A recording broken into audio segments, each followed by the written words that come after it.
Hey everybody, so I got a few questions this week on how to uh, add months to the auto renew instead of just emailing me about it. So I thought I would show you guys how to do this. Now before we go any further, I just want to reiterate how important it is just to follow these steps exactly, because it's very easy to make a mistake and double charge somebody or set up a recurring membership that charges twice a month. I mean, there's a lot of little details that can go wrong and cause a client to pay more than they normally would.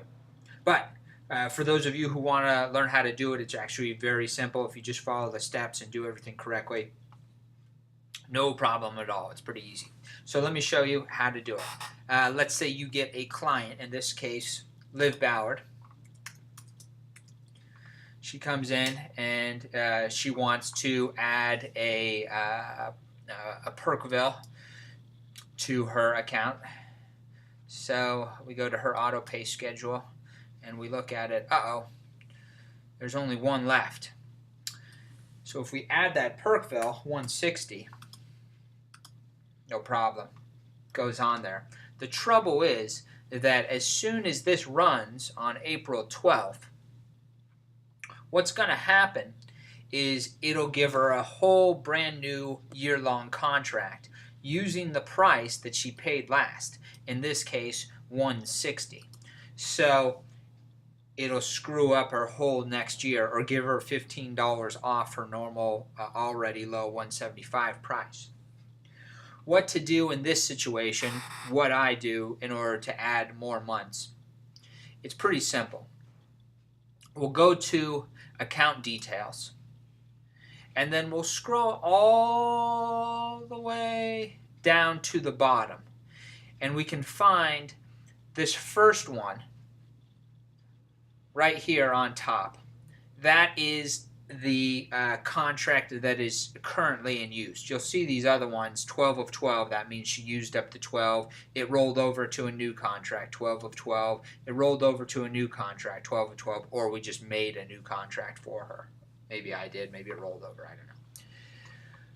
First thing to do is delete the first contract on here, the top one. That's the most recent. That's the one in use. All of these other ones right here, here, they're not active. They're just dead. You can delete them as well. But the first one, the top one, the one that's going, that's the one you want to delete. So all you have to do is click this delete button. You'll get a warning. Hey, are you sure you want to do this? It's not a wise thing to do. It's okay.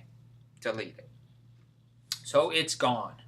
It's not there anymore. And if we look at our auto pay schedule, you'll notice it's blank, completely blank. There's nothing on there.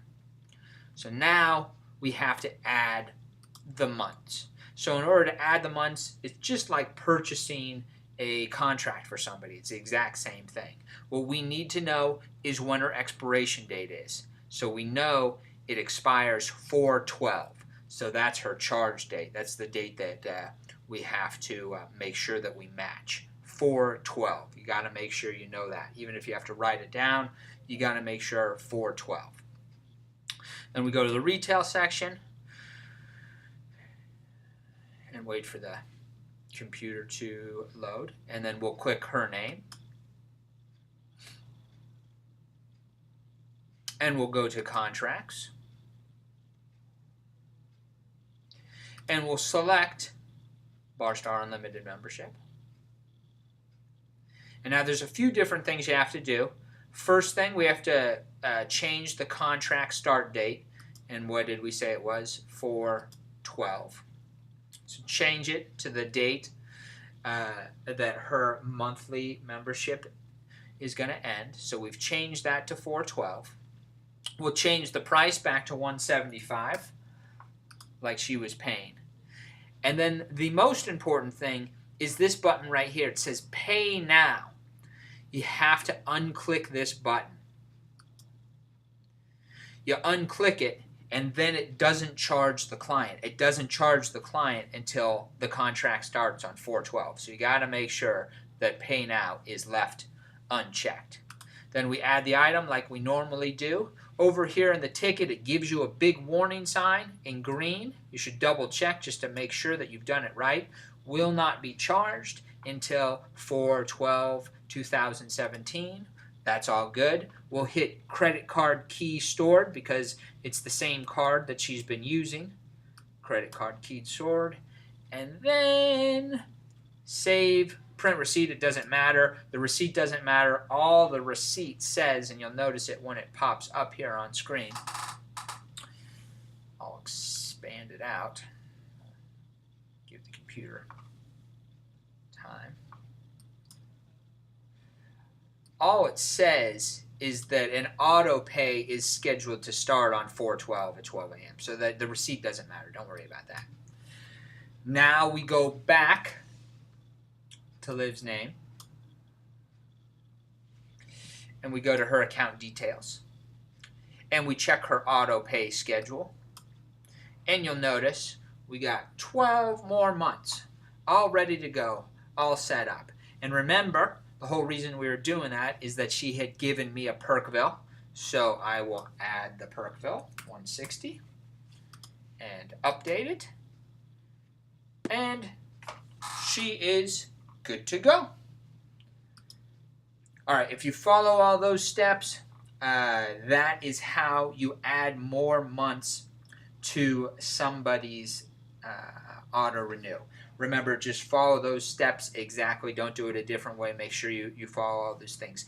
Do it if you want to. If you don't want to do it, if you don't feel like you just don't get it or are uncomfortable with the computer enough yet, don't do it, because it's like I said, really easy to screw something up and double charge the person or throw their whole months off.